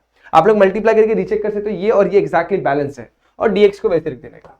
अब इसे कन्वर्ट कर देगा a square minus x square के टर्म में, तो यहाँ पे 25 को 5 लिख सकते हो और 9 को 3 लिख सकते हो, तो 9 और इस तरीके से लिखा जा सकता है, स्क्वायर के टर्म में कन्वर्ट हो गया। अब यही तो फॉर्मूला है a square minus x square का, तो इसे लिख दो a square minus x square क्या हो जाएगा, 1 अपॉन, देखो a square minus x square होता है 1/2 log of x minus a plus x अपन में a माइनस x, तो 1/2 into 5/3 log of a plus x यानी 5/3 प्लस x अपन में 5/3 माइनस x। प्लस c लिखना है, बिल्कुल भी नहीं बोला, यहाँ से 3 3 कैंसिल करता हूँ, बस सिंप्लीफिकेशन है, 6 6 5 30 लिख दूंगा, यहाँ पर क्रॉस मल्टीप्लाई करूंगा और बेस में से 3 कैंसिल कर दूंगा, 5 प्लस 3x हो जाएगा, और यहाँ पे बेस में मिलेगा 3 कैंसिल, इसके साथ भी 5 माइनस 3x मिलेगा, दोनों के बेस में 3 आता था, कैंसिल कर दिया, and that is your solution, that is your answer of this integral. तो ऐसे एग्जाम में ऐसे क्वेश्चन देखने मिले, डरना मत। अच्छा, ये क्वेश्चन का एक स्टैंडर्ड तरीका बता देता हूँ, x square plus 4x plus 8 dx, अब इसे कैसे करना, स्टैंडर्ड तरीका बताओ, ध्यान रखना, जैसे भी क्वेश्चन मिले सब में यही स्टेप अप्लाई करना है। सबसे पहले आप लोग को x square plus 4x plus 8 को देखना है। पहली बात, x स्क्वायर के साथ कोई टर्म है क्या, पहले वो चेक करो, नहीं है तो बस बच्चों इसको सबसे पहले, अगर नहीं है तो ठीक है, अगर है तो इसको साइड में कर देना है, मतलब कॉमन निकाल लेना है। सपोज यहाँ पर x स्क्वायर के साथ 5 होता तो मैं सबसे पहले सब में से 5 कॉमन निकालता, यहाँ मिलता है x स्क्वायर, यहाँ मिलता है आप लोग का 4/5x, यहाँ पे मिलता है 8/5, तो ये कॉमन सेंस आप लोग को ध्यान में रखना है। अगर नहीं है तो कोई दिक्कत ही नहीं है, आराम से कर लेंगे इसे सॉल्व। अब सपोज आप लोगों ने सब कुछ कॉमन निकाल लिया हो तो आप लोग को थर्ड टर्म को एडजस्ट करना है। तो थर्ड टर्म क्या होता है, 1/2 multiply by coefficient of x multiply by उसका whole square, so 1/2 into coefficient of x यहाँ पर है क्या 4, सो 2 कैंसिल किया और इसका होल स्क्वायर करना होता है, तो बचेगा 2 का स्क्वायर यानी कि 4, मतलब यहाँ पे 4 को ऐड करना और बैलेंस करने के लिए 4 को सब्ट्रैक्ट करना, इतना आप लोग को आ गया। अब जरा देखोगे तो ये जो टर्म है ना, पहला टर्म, इसे मैं लिख सकता हूँ x प्लस 2 का होल स्क्वायर लिख सकता हूँ, और इसे लिख सकता हूँ 8 माइनस 4 यानी कि 4 लिख सकता हूँ, दैट मीन्स x प्लस 2 का होल स्क्वायर, और ये हो जाएगा प्लस 2 का होल स्क्वायर। अब करेंगे ये दोनों वैल्यू जो हमें मिली इसे डायरेक्टली पुट कर देंगे हमारे इंटीग्रल के अंदर, so I will look like x plus 2 का होल स्क्वायर एंड 2 का स्क्वायर। अब अगर आप लोग इसे फॉर्मूले से कंपेयर करोगे, this is similar as a square minus x square, और a square minus x square होता क्या? So 1/2 into a tan inverse of x by a होता है। सो यहाँ पर हो जाएगा x प्लस 2 अपॉन में 2 plus c, that is the value of your integral. हो गया ना सॉल्व? ये था आप लोगों का सिंपल सा क्वेश्चन, जो कि एग्जाम में ऐसे क्वेश्चन भी आपको देखने मिलेंगे। तो ट्राई करना, कहीं अटक जाओ तो जरूर पूछना, और ये क्वेश्चन बड़ा आसान था जिसे आप लोग कर सकते हैं। अब आगे बात करते हैं इस क्वेश्चन की। ऐसे क्वेश्चन में जब भी याद रखना आप लोग कैसे सॉल्व करेंगे। सो इवैल्यूएट करना है एक्स क्यूब अपॉन में 9 माइनस एक्स स्क्वायर को। तो पहले आप लोग को ये चेक करना है कि इसका जो लिमिट है वो कैसा है। लिमिट हमेशा अगर नेगेटिव से पॉजिटिव के केस में जाना वैल्यू सेम होंगी, बस नेगेटिव पॉजिटिव का डिफरेंस होगा। तो वैसे केस में आप लोग पहले ऑड इवन चेक करोगे। तो सबसे पहले इसमें फंक्शन ऑफ एक्स निकाल लो। फंक्शन ऑफ एक्स क्या दिया हुआ है? एक्स क्यूब अपॉन में 9 माइनस एक्स स्क्वायर दिया गया। सो ऑड इवन चेक कैसे करते हैं? बस एक्स की जगह माइनस एक्स लगा देना। तो यहाँ पर क्या हो जाएगा? एफ ऑफ माइनस एक्स हो जाएगा, और यहाँ पर कर देना माइनस ऑफ एक्स का क्यूब, जहां पर भी एक्स है बस माइनस एक्स पुट कर देना। तो माइनस ऑफ एक्स का स्क्वायर। नेगेटिव नंबर का क्यूब जो होता है वो नेगेटिव ही होता है, और नेगेटिव नंबर का स्क्वायर जो होता है पॉजिटिव हो जाता है। अगर मैं माइनस को साइड में कर दूं तो इसे लिखा जा सकता है x cube 9 minus x square, इस तरीके से लिखा जा सकता है। और इसी तरह नोटिस करूंगा तो ये यही तो मेरा एफ ऑफ एक्स है, देखो ऊपर लिखा हुआ है। सो यहाँ इस केस में एफ ऑफ एक्स जो है minus of F of x निकल के आ रहा है। तो ऐसे केस में हमारा जो फंक्शन ऑफ एक्स जो है ना वो odd function is odd function. और ऑड फंक्शन का इंडिकेशन होता क्या है? तो देयरफॉर इंटीग्रेशन फॉर माइनस ए से लेकर A F of x D x for odd function वो जीरो होता है। तो इस केस में हमारा इंटीग्रल की जो वैल्यू मिलेगी वो जीरो मिल जाएगी। सिंपल। ये था आप लोगों का सोल्यूशन इस क्वेश्चन का। इसकी बात कर लेते हैं, ये भी बहुत इजीली किया जा सकता है, सॉल्व करना बड़ा आसान है। सबसे पहले इंटीग्रल को आई के फॉर्म में लिख लो, और आपको पता होना चाहिए कि 1 माइनस कॉस 4x होता है क्या। तो हमेशा देखना जब भी आप लोगों को 1 माइनस कॉस x दिखाई देगा तो क्या हो जाए? 1 माइनस कॉस 2x दिखाई देगा, पहले वो बता देता हूं। तो 1 माइनस कॉस 2x होता है 2 साइन स्क्वायर x होता है, मतलब जो भी यहाँ पे एंगल होगा वो हाफ हो जाता है। और 1 प्लस कॉस 2x रहेगा, वही यहाँ पर होगा क्या? 2 कॉस स्क्वायर x हो जाता है। देखो मतलब यहाँ पे 2 है तो यहाँ पर हाफ, प्लस है तो कॉस, माइनस है तो साइन। अब जैसे यहाँ पर अगर आप लोग कंपेयर कर पाएंगे इसी चीज को, तो यहाँ पर 1 माइनस 4 है, सो 4 का हाफ यहाँ पे क्या जाएगा? 2। तो बस वही कंसेप्ट का यूज करना है। यहाँ पर क्या डायरेक्टली लिखता हूँ 2 साइन स्क्वायर 2x हो जाएगा। अभी रूट को सेपरेट करूंगा तो √2 मेरा बाहर हो जाएगा, यहाँ पे बचेगा 0 से लेके पाई बाय 2, और यहाँ पे रूट और स्क्वायर कैंसिल, सिर्फ साइन ऑफ 2x बच जाएगा। यहाँ पे 2 लगाना भूल गया हूँ, साइन ऑफ 2x बच जाएगा। ठीक है, तो साइन ऑफ 2x बच जाएगा, बस यहाँ पर वही लिखना। अब आपको पता साइन का इंटीग्रेशन होता क्या? तो साइन का इंटीग्रेशन होता है माइनस कॉस, याद रखना क्या होता है? Minus cos. तो लिख दूंगा यहाँ पर माइनस कॉस ऑफ 2x। अब x के साथ 2 है तो 2 डिवीजन में जरूर आएगा, वो ध्यान में रखना। अब देखो यहाँ पर क्या क्या चीज अपन यहाँ नहीं लिखेंगे तो भी चल जाएगा। तो -1/2 को मैं साइड में कर लेता हूँ, दैट इज -√2 अपन में 2 हो जाएगा। और अपन लोअर लिमिट को पुट कर दो तो यहाँ पर क्या जाएगा? Cos of 2 into pi by 2 minus cos of 2 into 0। अब 2 इंटू 0 की बात करूंगा तो 2 इंटू 0 इज नथिंग बट बच्चों 0। तो ये तो कॉस 0 की वैल्यू 1 होती है, हमें पता है। अब यहाँ पे आ जाओ, cos 2 pi by 2 is nothing but cos pi. अब कॉस पाई की वैल्यू कैसे याद करें? चलो स्ट्रिक्ट बता देता हूँ। यहाँ पे लिखना -1, यहाँ पे लिखना एक मिनट को पहले वैल्यू से लिख लें। तो सबसे पहले आप लोगों को वैल्यूज कैसे याद करने का? यहाँ पे लिखो साइन, यहाँ पे लिखेंगे कॉस, यहाँ पे लिखने का 180, यहाँ पे लिखने का 270, और इसके बाद आता है 360। इसका मतलब पाई, इसका मतलब 3 पाई बाय 2, और इसका मतलब होता है 2 पाई। इतना याद रखना, ठीक है? बस वैल्यूज देखना। आप यहाँ पर एक पहाड़ जैसा सिस्टम रेडी कर दो, -1 और +1, जो वैल्यूज मिल गए वापस 0 लिख लो। तो इस तरीके से आप लोग साइन 180, साइन 270 और साइन 360 की वैल्यू फाइंड आउट कर सकते हो। हमें चाहिए क्या? कॉस पाई की वैल्यू। और कॉस पाई कितना होता है बच्चों? देखो यहाँ पर -1 पुट कर दे, और ये पहले से ही हमारा माइनस है, और कॉस 0 की वैल्यू होती है 1। बस ना, हो गया ना ये सॉल्व। इस तरीके से आप लोग यहाँ पर वैल्यूज को लिख सकते हो। -2 -1 -2, सो 2 कैंसिल, माइनस माइनस क्या हो जाएगा? +2, एंड दैट इज योर √2। और यही आप लोग का इंटीग्रल की वैल्यू निकल कर आती है। तो ये वैल्यूज याद करने का तरीका याद रखना, एग्जाम में आप लोगों को जरूर काम आएगा। इसे यूज करना सॉल्व करते वक्त क्वेश्चन को। तो आगे बात करते हैं, अगले क्वेश्चन में चलते हैं, फटाफट से देखते हैं ऐसे क्वेश्चन के साथ कैसे डील करना है। क्वेश्चन में क्या दिया? Find the area of the region bounded by the y equal to x square and x axis line x equal to 1 and y equal to 2। सबसे पहले आप लोगों को ग्राफ पता होना चाहिए। अगर देखा जाए तो ये एक मेरा पैराबोला का ग्राफ है। तो पैराबोला दिखता कैसे? पहले बात तो आपको वो भी पता होना चाहिए। तो पैराबोला दिखता है 2 तरीके से, एक तो ये ऐसे हो सकता है, या तो ऐसे हो सकता है, या तो ये ऐसा, या फिर ऐसा। 4 तरीके से आपके पैराबोलास बनते हैं।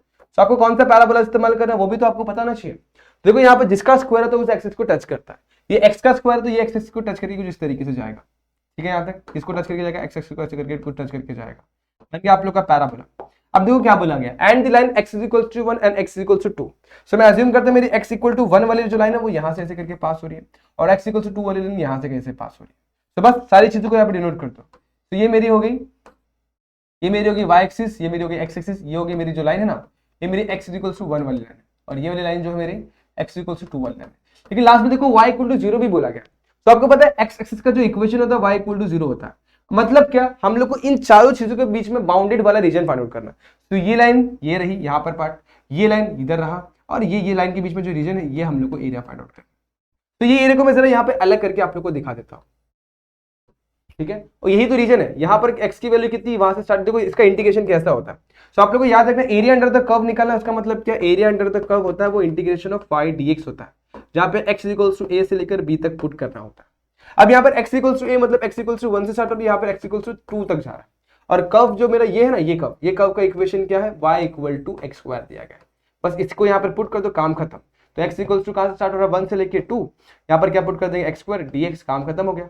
बस इंटीग्रेट कर दो, x क्यूब अपॉन में 3 हो जाएगा, अपन लोअर लिमिट पुट कर दो, 1 से लेके 2, पहले अपर लिमिट पुट करो, 2 का क्यूब होता है 8, सो 8 लोअर लिमिट 8/3 माइनस 1/3 हो जाएगा। 8 माइनस 1 कितना, 7/3, तो 7/3 स्क्वायर यूनिट आप लोग का आंसर आ जाएगा, स्क्वायर। इस तरीके से आप लोग को आंसर निकालना होता है, एग्जाम में ऐसे क्वेश्चन देखने मिल सकते हैं। तो ये था सिंपल सा प्यारा सा 2 मार्क्स से इजी सा क्वेश्चन, एग्जाम में देखने मिले, आराम से करना। समटाइम्स ये दिया रहेगा, उसका लेटेस्ट सेक्टम दिया रहेगा, यहाँ पर जो लाइन दी गई इसकी जगह पे आप लोग को लेटेस्ट सेक्टम दिया रहेगा। तो लेटेस्ट सेक्टम निकालते हैं कैसे, इसे आप लोग कंपेयर करोगे बच्चों, y square equal to 4ax, और जब कंपेयर करोगे तो यहाँ पर 4a की वैल्यू मिलती है 1, तो a की वैल्यू जो मिलती है 1/4, वही आप लोग को लेटेस्ट सेक्टम हो। सो लेटेस्ट सेक्टम मतलब क्या कि देखो सबसे पहले अगर ग्राफ अगर मैं बना रहा हूँ तो ये हो गया मेरा लेटेस्ट सेक्टम। तो यहाँ पर से जो एरिया पास हो रहा है ये एरिया आप लोग को निकालना पड़ सकता है। अब ये ग्राफ जब भी आप लोग लेटेस्ट सेक्टम वाला क्वेश्चन बोलेगा ना, तो आप लोग ग्राफ जो होगा वो x equal to y square के टर्म में दिया रहेगा, ऐसा कुछ दिया रहेगा, और आपका ग्राफ कुछ इस तरीके से बन रहा होगा, और लेटेस्ट सेक्टम कुछ ये होगा, तो आप लोग को ये एरिया फाइंड आउट करना होगा। तो ये भी किया जा सकता है। तो टेक्स्ट बुक में ऐसे क्वेश्चन है, उन्हें प्रैक्टिस कर लो बच्चों, बहुत ईजी होता है, कुछ दिक्कत वाली बात नहीं है, आराम से हो जाएगा। यहाँ पे आ जाओ, solve the differential equation cos x cos y dy minus sin x sin y dx। करना कैसे है, बहुत इजी वे में किया जा सकता है इस क्वेश्चन को सॉल्व, देखना जरा। देखो सबसे पहले यहाँ पर दिया क्या, cos x cos y dy sin x sin y dy। तो सबसे पहले माइनस को वहां पे लेके जाओगे तो प्लस में हो जाएगा, cos x cos y dy, और यहाँ पे जाएगा तो sin x sin y dx हो जाएगा।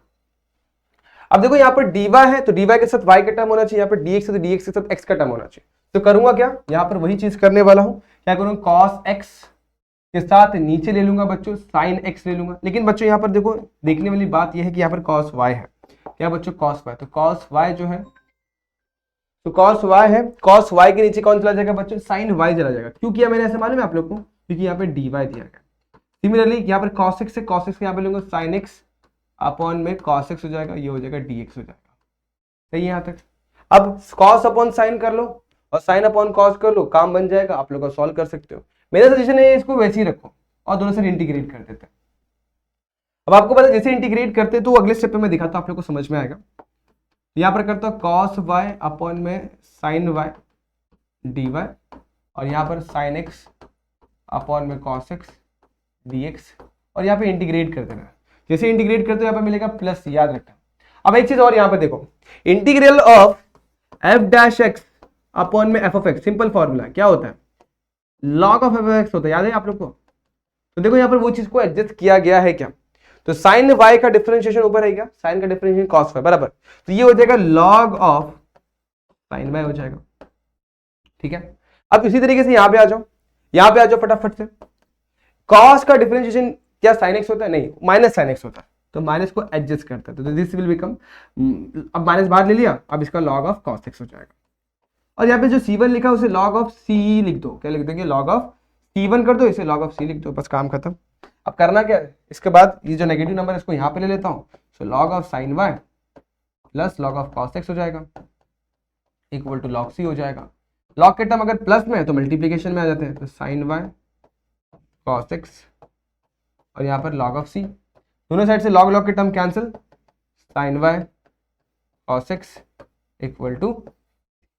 इस तरीके से क्वेश्चन सॉल्व होता है, इजी क्वेश्चन है, आराम से 2 मार्क्स के लिए, बड़ा ही प्यारा सा आसान सा क्वेश्चन है, क्योंकि किया जा सकता है, आप लोग आराम से कर सकते हो। कोई दिक्कत होगी तो कमेंट सेक्शन में जरूर पूछना। तो डन बच्चों ये क्वेश्चन। आप लोग इसे ऐसे भी कर सकते हैं, कॉस अपॉन साइन कॉट होता है, और इंटीग्रेशन ऑफ कॉट एक्स जो होता है वो लॉग ऑफ साइन एक्स होता है, बट यहाँ पे कॉट वाई तो लॉग ऑफ साइन वाई हो जाएगा। और यहाँ पर क्या होगा, साइन अपॉन कॉस टैन होता है, और इंटीग्रेशन ऑफ जो टैन एक्स होता है वो minus log of sake of x होता है एक्चुअली देखा जाए तो, यहाँ पर log of sake of x आएगा, माइनस नहीं आएगा फिर, ठीक है। वो भी एक सही तरीका है, दोनों तरीके से किया जा सकता है।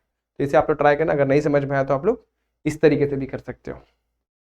अब आगे, two coins are toss simultaneously, what is the probability that the distribution of the number of heads. अब नंबर ऑफ हेड्स का हम लोग को प्रोबेबिलिटी डिस्ट्रीब्यूशन रेडी करना है। प्रोबेबिलिटी डिस्ट्रीब्यूशन रेडी करना मतलब एक टेबल रेडी करना है। अब सॉल्व कैसे करें, दो कॉइन को टॉस किया तो सैंपल स्पेस क्या बनेगा, H H, H T, T H और टी टी बन रहा है। हमें किसके लिए प्रोबेबिलिटी डिस्ट्रीब्यूशन रेडी करें, number of head. Let x मेरा क्या है, एक रैंडम वेरिएबल है जो कि क्या डिनोट कर रहा है, नंबर ऑफ हेड्स को डिनोट कर रहा है।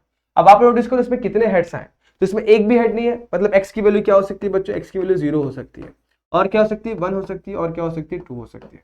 समझ में आ गया। अब देखो चलो समझाता हूं, अब यहाँ पे इसको प्रोबेबिलिटी डिस्ट्रीब्यूशन रेडी कैसे करना है। तो एक्स की वैल्यू 0 1 2, यहाँ पर मैं आउटकम्स लिख लेता हूँ, आउटकम क्या क्या बन रहा है। जब x 0 है तो क्या है, यहाँ पर सिर्फ ट्रू और ट्रू वाला केस है। जब x की वैल्यू 1 है, 1 हेड इसमें भी है, तो इसमें क्या आएगा एच टी और टी एच आ जाएगा, ठीक है। और इसमें क्या आएगा, इसमें आ जाएगा एच एच, ठीक है। अब इसमें इतना हो गया, इसके बाद इसको टेबल में डाल देता हूँ, ये वैल्यूज को मैं टेबल में डाल देता हूँ फटाफट से, और उसके बाद बस यहाँ पर मेरे को लाइन वगैरह खींच के बस आंसर ही तो लिखना है, वो तो बहुत ईजी है। इतना हो गया। अब उसके बाद इसमें काउंट लिख दो, तो यहाँ पर मैं काउंट लिखने की कोशिश करूँ तो काउंट कितना बना, यहाँ पर बन रहा है 1, यहाँ बन रहा है 2, यहाँ बन रहा है 1।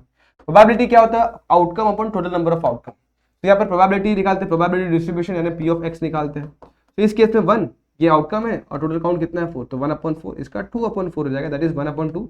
और इससे सॉल्व करेंगे तो इसका कितना हो जाएगा फाइनल वाले का, इसका भी वैल्यू 1/2 ही हो जाएगा। अब तीनों को ऐड करो, 1/4 1/2 1/2 सबको ऐड करोगे ना, तो ये 1/4 होगा, टोटल आउटकम 4 है ना। तीनों को आउट करो, ऐड करो, हमेशा 1 ही मिलता है। तो इस तरीके से आप लोग प्रोबेबिलिटी डिस्ट्रीब्यूशन रेडी कर सकते हो। तो ये था आप लोग का क्वेश्चन, जो कि आप लोग सॉल्व जरूर करना, एग्जाम में देखने मिल सकता है इस बार इसके जैसा। ये 2 डाई वाला है, हो सकता है 2 कॉइन वाला है, हो सकता है आपको 2 डाई वाला मिल जाए, तो हो सकता है ऐसे क्वेश्चन मिले। तो डाई वाले क्वेश्चन को भी प्रैक्टिस कर लेना। और अगर इतने क्वेश्चन कर रहे हो तो बच्चों आप लोग बहुत पढ़ाई कर रहे हो, समझ रहे हो आप लोग। बात करते हैं इस क्वेश्चन की, गिवन दैट कि x जो है हमारा रैंडम वेरिएबल है, जो कि हम लोग के बाइनोमियल डिस्ट्रीब्यूशन बर्नौली स्टाइल को रिप्रेजेंट करे, जहाँ पे np दिया गया है। p की वैल्यू 0.6 है, एक्सपेक्टेड वैल्यू 0.6 है, और n और variance of x find out करना है। सबसे पहले एक्सपेक्टेड वैल्यू होता क्या, पहले वो पता कर। वो 0.6 दिया गया है, p कितना दिया गया है 0.6। जैसे p मिलता फटाफट से q निकाल, तो q क्या होता है 1 minus p, so 1 minus 0.6 that is q की वैल्यू हो जाएगी 0.4। तो अभी आपके पास n है, p है और q है, सॉरी यहाँ पर आपके पास e ऑफ x है, p और q है। तो e ऑफ x का एक फॉर्मूला होता है, क्या होता है n इंटू पी। बस 0.6 पुट कर दो, n मालूम नहीं है और इसकी वैल्यू भी 0.6 पुट, 0.6 कैंसिल, n की वैल्यू मिल जाएगी 1। समझेगा नहीं समझे, यहाँ से कैंसिल मिलेगा 1, सो n की वैल्यू मिल जाएगी 1। और क्या निकालना है, वेरिएंस ऑफ x निकालना है, तो वो क्या आता है n into p into q होता है। So now we are having both the values, n भी है, p भी है, q भी है। तो n कितना है n कितना है 1 है, p कितना है 0.6 है, और q कितना है 0.4 है। तो 6 4 24 और 2 नंबर के बाद पॉइंट, तो 0.24 इज द आंसर। इस तरीके से वेरिएंस ऑफ एक्स भी निकाल सकते हैं। सो ये था आप लोग का वेरिएंस ऑफ एक्स। अब 2 क्वेश्चंस और बचे, उसे भी करवा देता हूं। The probability that bomb hit the target is 0.8, find the probability that the out of 10 bomb dropped exactly 4 will hit the target. तो क्वेश्चन ये भी बहुत ईजी है। प्रोबेबिलिटी ऑफ हिट मतलब प्रोबेबिलिटी ऑफ सक्सेस जो होता है पी से लिखते हैं, दैट इज 0.8 दिया गया।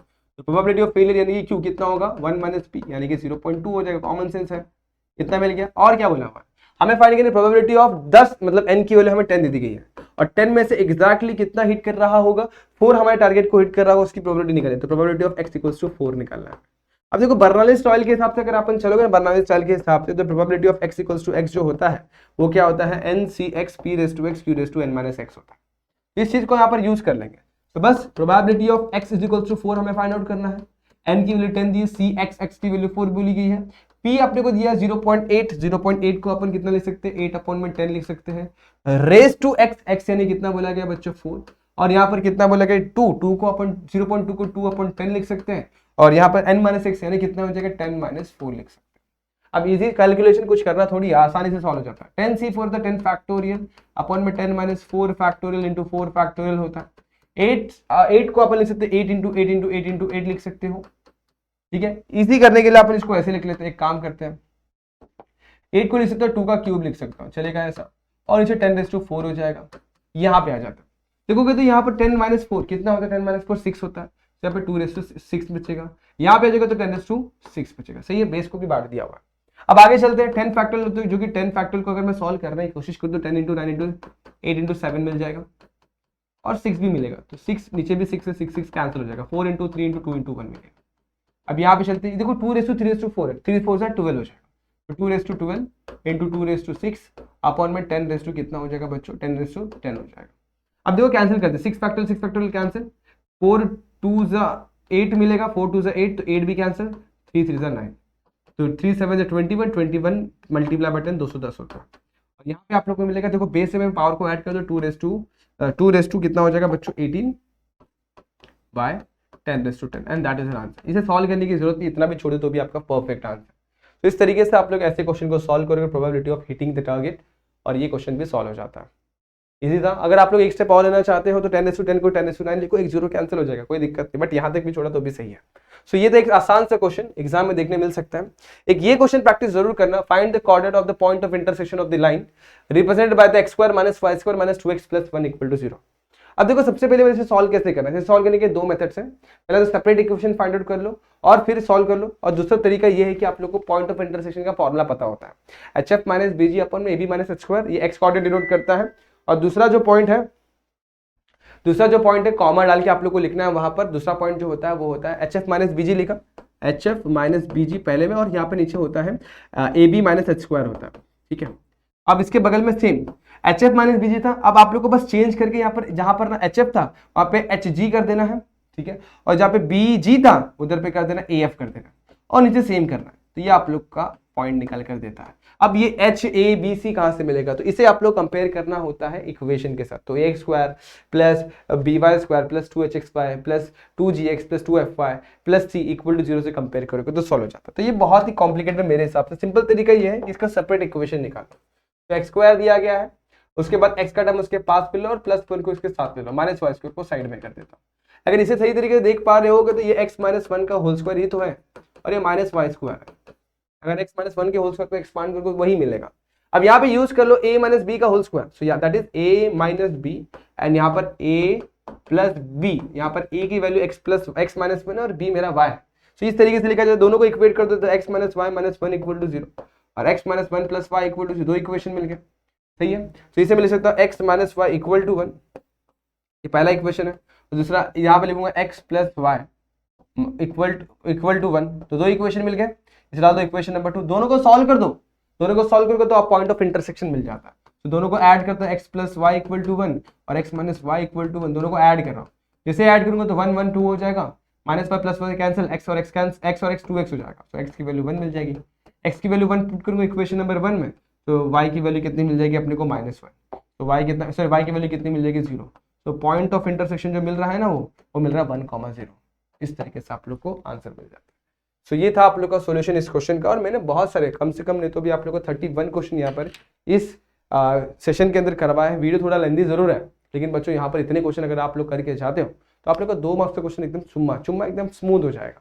और मैं चाहूंगा कि आप लोग सारे ही क्वेश्चन प्रैक्टिस करना, इसके अलावा भी कुछ टाइम अगर आप लोग को परवड़ता है, मतलब मिलता है, तो इसके अलावा भी आप लोग क्वेश्चन सॉल्व जरूर करना, ठीक है। क्योंकि मैथ्स ऐसी चीज जिससे अपन आंख नहीं सकते कैसा क्वेश्चन आपके एग्जाम में देखने मिल जाए। तो ट्राई ये करना कि ऐसे क्वेश्चन के साथ अच्छे तरीके से डील करो, और कोई डाउट कोई दिक्कत हो तो इंस्टाग्राम पे आप लोग मुझे पूछ सकते हैं, ठीक है। और 1.5x मोड पे अगर आप लोग देखना चाहें तो इस वीडियो को जरूर देखना, ताकि आप लोग का टाइम भी सेव हो। तो ये था आज का ये था आप लोग का 2 मार्क्स का आज का इंपॉर्टेंट क्वेश्चन। और भी बहुत सारी वीडियोस आप लोग को ऐसे ही मिलेंगे। तब तक के लिए बच्चों आप लोग को ऐसे वीडियो को देखते रहना है, वीडियो को लाइक करना है, चैनल को सब्सक्राइब जरूर कर लेना। फिर मिलेंगे ऐसे किसी वीडियो में, तब तक के लिए stay tuned, goodbye and take care.